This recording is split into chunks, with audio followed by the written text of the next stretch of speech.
prepares you for the life outside of housemanship. No freaking person prepares you for the life outside of housemanship. And this is what we're going to be unpacking in this video today. So, welcome back to the channel. Honestly, I'm very far away from home. I'm very far away from home currently, yeah, and I'm not with my microphone. I'm literally, yeah, I'm not settled in literally, but yeah, we just have to make do with what we have currently. I just needed to get this out as soon as possible, yeah, before any other chaos comes in, yeah. But I've been thinking about something for like the longest time, and that is the fact that nobody prepares you for the life outside of housemanship.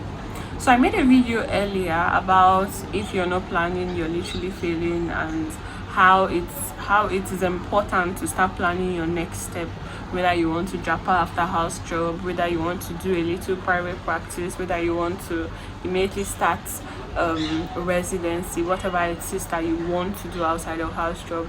And for me, I feel like to the best of my ability, I was able to plan adequately for the life outside of housemanship here.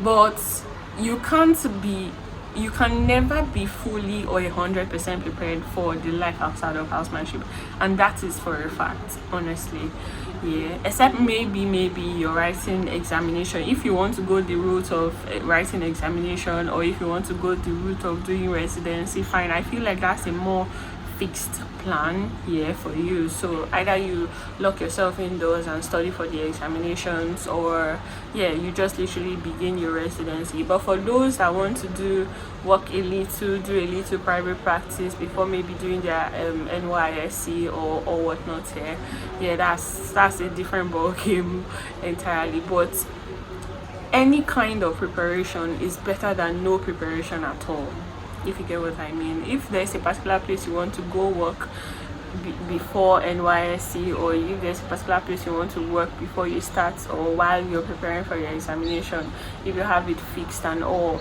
it's better than having no place at all in mind. It's better than just waiting to see what is going to happen outside of housemanship.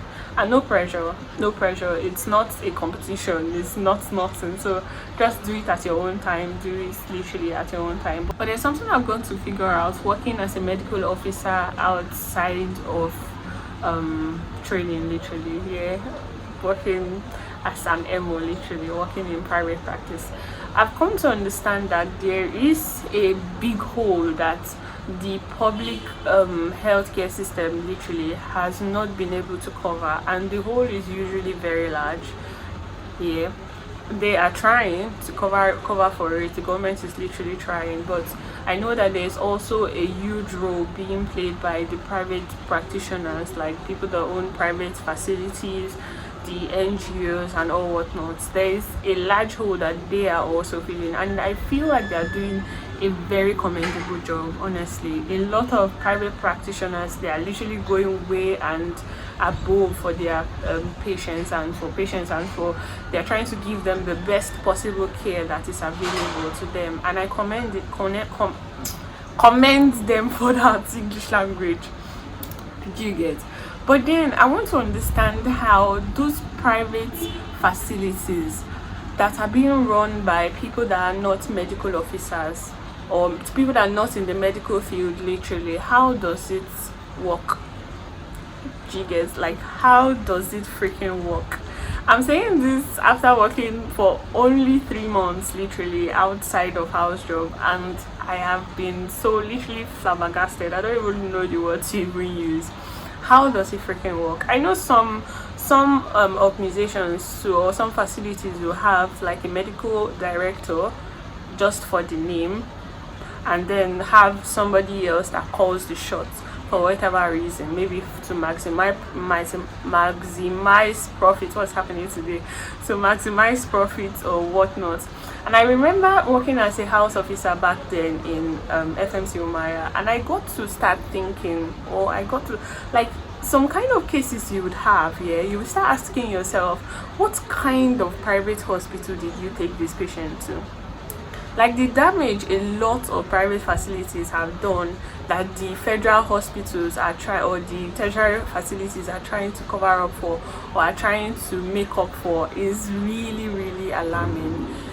I don't know how it is in where you are working. If you're a house officer and you've seen a lot of cases, like sometimes you just see a patient come to the hospital and they will tell you, I was referred by a particular center, blah blah blah. This is what they did for me. This is what they did for me.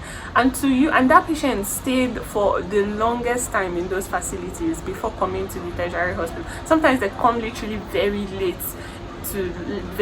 in the course of their management. Like they just, I feel like it was like a second thought literally. So we've done everything we could possibly do for you, let's throw you into a tertiary hospital to see what else they can do.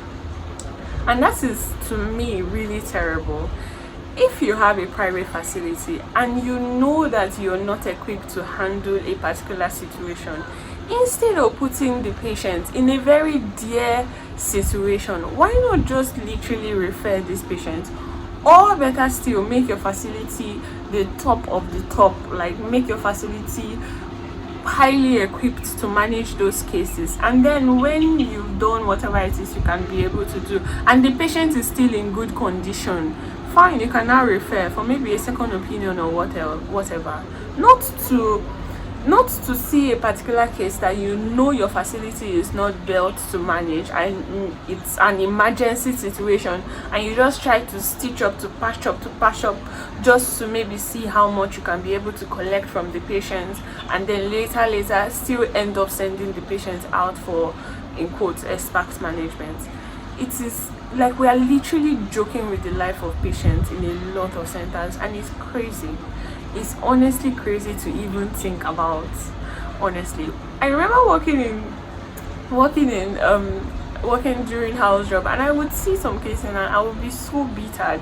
I would be so upset. Even like an accident patient comes to your facility and then you don't have the cases, or a patient with gynecological emergency comes to your facility and you don't have the facilities to manage the patient, and you're just giving fluid, give this, do this, just to collect money from the patient. And after the patient has finished spending lots of money in your facility, you now finally send the patient to a tertiary facility to now do what now? Oh god. So those facilities, or those people that I used to get upset about when I was working in a tertiary facility, are now probably the people that I'm going to go and work for. Don't get me wrong, I know I've said this in the beginning of this video, there are a lot of private facilities that are doing excellently well. Like they are taking care of patients even better than a lot of tertiary facilities would, I know. But then there are some other facilities that, guy, if you know you cannot be able to manage a patient, why not send the patient to a better facility for better management? Instead of trying to milk the patient dry, take money, pay for this, and at the end of the day you're not able to do nothing for the patient, and then you send the patient away, and then the patient gets to this federal facility and the patient is raking, I went here and they took all of my money, finished, and then at the end of the day they were not able to do nothing. Why not just send the patient away? Let the patient go and take care of it. If you see the one you can manage, you manage. And talking about the hospitals, why not, oh god, I know it's not a lot of private facilities that can be able to do this, but why not try to make the basic necessities, basic things you use to manage an emergency or to stabilize an emergency before sending out, why not have those things available in your so-called hospital?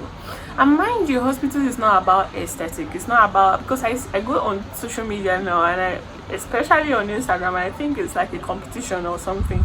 I see a lot of facilities that are doing content, trying to show how beautiful their facility is and all whatnot.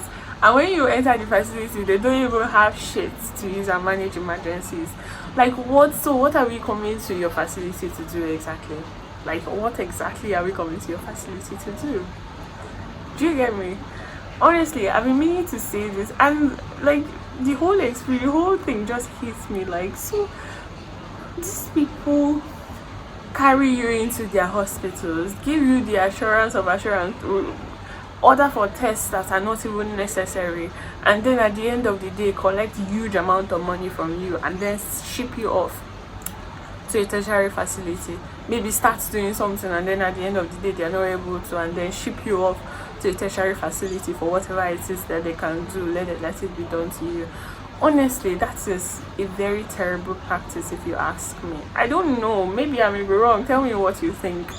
Tell me what you freaking think in the comment section. Like, how are you, I know some people may say, how are you expected to now build a hospital if you don't have patients? How are you expected to go? Well, I feel like the first things you should do is make those basic things. I'm not talking about having this high rated X machine and all of that in your hospital to manage patients. I'm talking about the basic of the basics. Have those things first, then you can now think of how to get patients. I don't know, some other people start their hospitals in like 2-bedroom, 1-bedroom. I'm not going to say anything about that though. So far as you're giving excellent care to your patients, you have literally everything you have to give excellent care to your patients, fine, feel free. But patient care should not be compromised at the expense of the patient, or at the detriment of the patient. Patient care should not be compromised. Should not freaking be compromised just because you want to enrich your pockets. Like, there is nothing that should come first other than your care for your patients. Honestly, is it that money? You will get that money, you get it even way more, you get all that money. But once it comes to patient care, I don't know how doctors start do it, how you guys cope, I don't know. But to treat the patient carelessly for something you know you cannot be able to handle, and then later on shipping the patient at the dying minutes to a tertiary place just so the patients whatever, oh god, just so whatever they can do, let them do. Oh god, that is something that is really crazy. That's really terrible. So nobody freaking prepares you for all of this coming out of housemanship, and then you come out of house job and you see a very beautiful facility and they are ready to offer you so much money to just be in the hospital and be seeing patients literally, and then we run off to those facilities and we now end up seeing these things, and we now end up becoming what we were criticizing during our housemanship. Nobody freaking prepares you for that. And I know working without supervision can be something else immediately after house job. You were a house officer, there were cases you were able to manage and prescribe solutions for and all of that, but then after house job you're literally on your own. I feel like it's at this point you get to tell yourself the kind of medical doctor you want to be. It is not during your house job. Fine, you can envision the kind of person you want to be during house job, yes, but it's after house job that you get to decipher which kind of doctor you want to be. I know that in this age of legal whatever, it might not get to you, but still, yeah, you never can tell. And it's better to have principles than to literally fall for everything that is going around you. You want to get money quick, you want to work in several hospitals at the same time, you want to do whatever it takes to get money. I know that some other doctors are doing this just to raise funds and to japa literally, but honestly, come on, at the detriment of patients. No, I wonder how you're able to sleep at night though. But please, we are freaking doctors. Let us not compromise patients' care for whatever, for anything. So if you're still in a house job, if you're still doing housemanship, if you're still trying to, or if you're about to finish house job, yeah, and you're still trying to figure out what you're going to do after house job, yeah, I wouldn't say it's better to sit idle than begin. It's good to find a place that you feel like you want to work in and then begin. Honestly, some people don't do so well being idle and just preparing for examinations. Some people prefer to do stuff while preparing for their examinations. Yeah. So if that is you, find a decent enough place. Maybe a place that have a couple seniors that you could grow with literally, and yeah, try to test the waters literally. So yeah, I feel like these are things nobody really prepares your mind for, but let me say it now to help you to prepare your mind, because you see a lot of things when you come out of housemanship. You see quite a number of things. I don't know about those people that have been emos for like the longest time, but honestly this short time I've seen quite a couple of things, honestly, and I pray that you don't fall victim of whatever it is that is going on around. So prepare your mind before house job. This is not about planning. Now we've talked about planning in our other video, planning what you want to do and all of that, and where you want to do it here. But this one is about having a mindset that if you don't have that mindset or principles that you want to stand for, you might literally just fall for everything as a medical doctor post housemanship.